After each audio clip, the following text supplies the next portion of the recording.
দেখুন এই ছোট বাটা মাছ ভেজে রেখেছি, আর এতে তেল ঝাল করবো। এই মাছগুলো দিয়ে দিচ্ছি,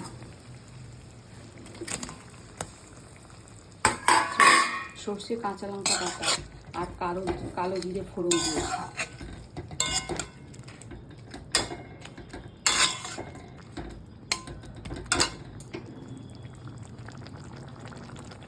উপর থেকে একটু ধনে পাতা, সর্ষে বাটা ঝাল একটু ধনে পাতা দিলে ভালো লাগবে।